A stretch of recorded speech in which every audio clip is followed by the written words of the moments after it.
Hello, this is Alex from phpacademy.org, and this is a video tutorial for the new Boston. Now in this video we're going to be looking at our php.ini file. Now ini files, or ini files, however you decide to pronounce them. I say ini just because I'm being literal and saying each character.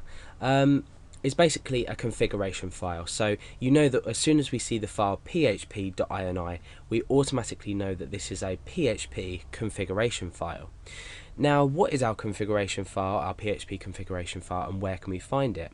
Now, I've opened my text editor here, so I can open this file and we can have a look through at some of the features inside it and how we can change things about our PHP installation.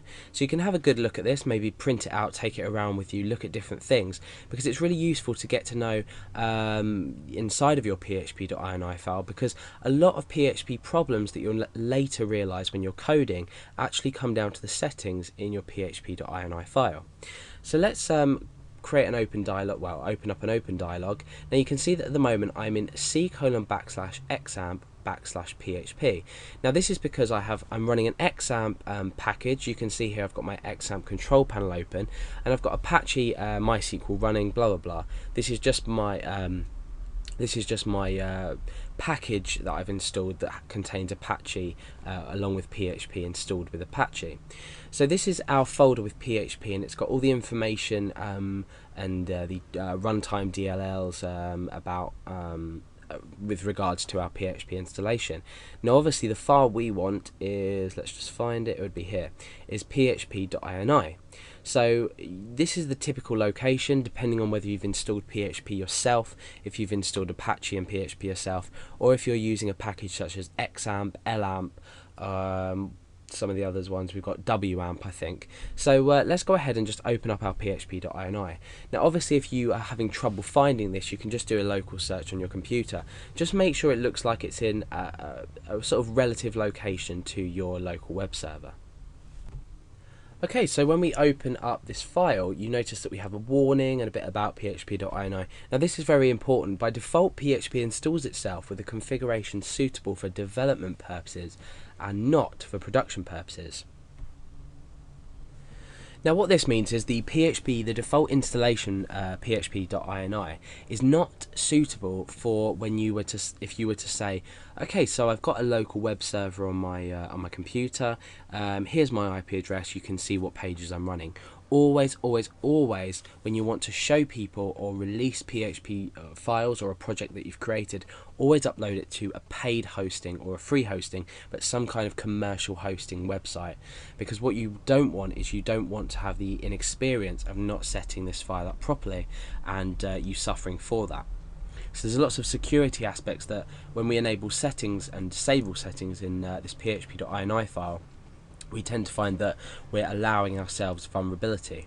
So we can go down, you can see the standard syntax in here is that we've got the semicolon as end of a line. So, well, as a comment in this purpose. So you can see that we've got loads of semicolons here that are basically just commenting this out. So this won't be processed by PHP. So let's go down and find a setting. Okay, so you can see that things like engine on is not commented out. So these are settings that are currently in use and that you can modify. So let's go down and find something that we might change. Okay, so you've got things like zlib.output compression off. You've got a quite a descriptive description up here, quite an extensive description of what it does, as you do with most settings. So you'll find that a lot of this file is actually description. So we're not going to change any settings now. We'll leave that till later when we need to. We're going to talk about things like error handling and how we can change this inside our php.ini file.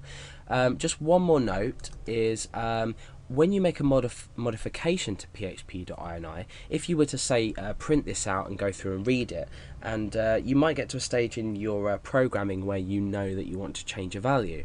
Now once you've changed a value and you've saved the file, so you go file and save, that's absolutely fine. However, what you need to do is you need to either restart Apache manually, or you need to bring up your XAMPP or similar control panel and stop this service before you restart it. So for example, if I was to change something in here, so if I was to change this value for any reason, I can then open up my XAMPP or other control panel, and I stop the service, simply stop the service. Let's press that again. Okay, so the service is now stopped. We can click start again, wait till that starts back up, and it's running again. Now what we've done is PHP has taken into account the changes that you've made and will now process them according to what you've written. So my strong recommendation will be to have a look through this, see if anything catches your eye, get to know different values and what they do, and read some of the descriptions if you have time, because it's a really, really useful file to know what you're doing with.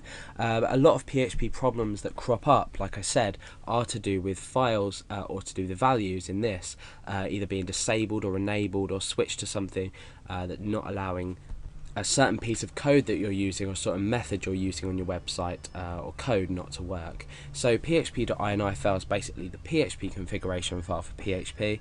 Have a browse around it, and hopefully it will be of some use to you in the future.